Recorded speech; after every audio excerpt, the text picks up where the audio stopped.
Minority poverty and welfare in the United States.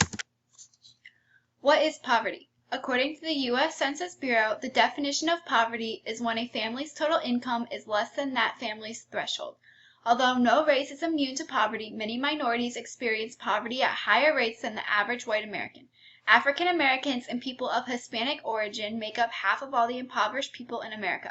Researchers and welfare advocates who long to solve the problem of poverty in minorities must consider the fact that minorities have less education, less health insurance coverage, and a larger risk of being prison inmates, unemployed, or low-paid workers.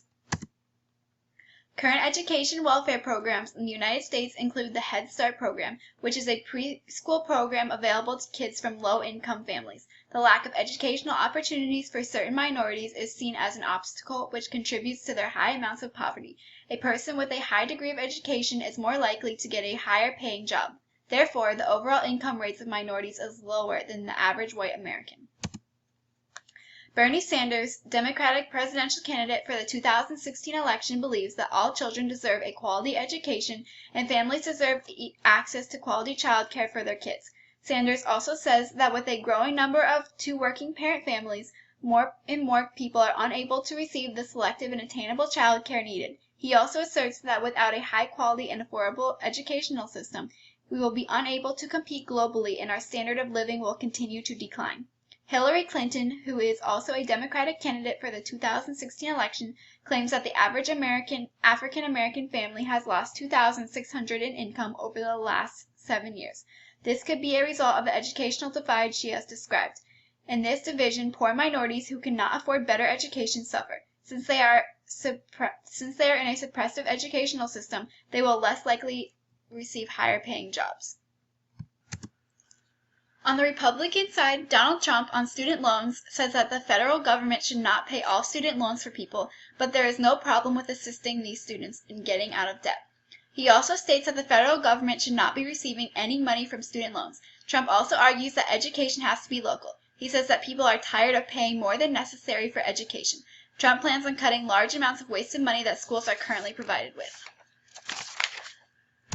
Current housing welfare programs include the Housing Assistance Program, which provides rental assistance, public housing, and various community development grants, and LIHEAP, which provides aid to low-income households that pay high proportion income for home energy, either heating or cooling a residential dwelling.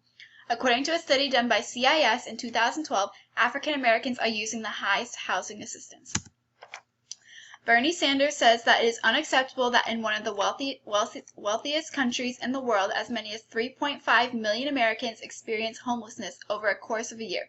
With the current minimum wage, many people are not able to afford the type of housing they deserve. In his time, Bernie Sanders created an affordable housing trust fund. Hillary Clinton intends to spend more money in communities with generational poverty. Like Bernie Sanders, Clinton believes that housing should be more affordable and co-sponsored the National Affordable Housing Trust Fund. In order to reduce homelessness, Clinton wants to try to persuade the mortgage companies and the banks to slow down their march to foreclosure. For Republicans such as Donald Trump, helping people better their housing situation requires more than government funding. Trump is a strong advocate in self-help. He believes that someone should not be given help in areas such as housing if they are not working themselves to improve their situation. Donald Trump also believes that having a teenage mother who needs a place to go should be able to stay in a group home, and that the people who work in the homes deserve all America's support. Food assistance is most prominent in immigrant Hispanics. Current welfare programs that some of these Hispanics are aided with include SNAP, a current food program for low-income individuals and families, and child nutrition, food programs that include school lunch, breakfast, and after-school programs. 22% of American children receive food from welfare programs such as child nutrition and SNAP. In the opinions of many Democrats, cutting food aid programs would be incredibly dangerous to our country's well-being.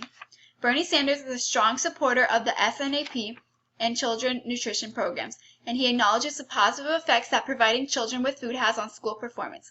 Sanders has made it clear that every person should be more than willing to support food stamp programs because the U.S. is one of the richest countries.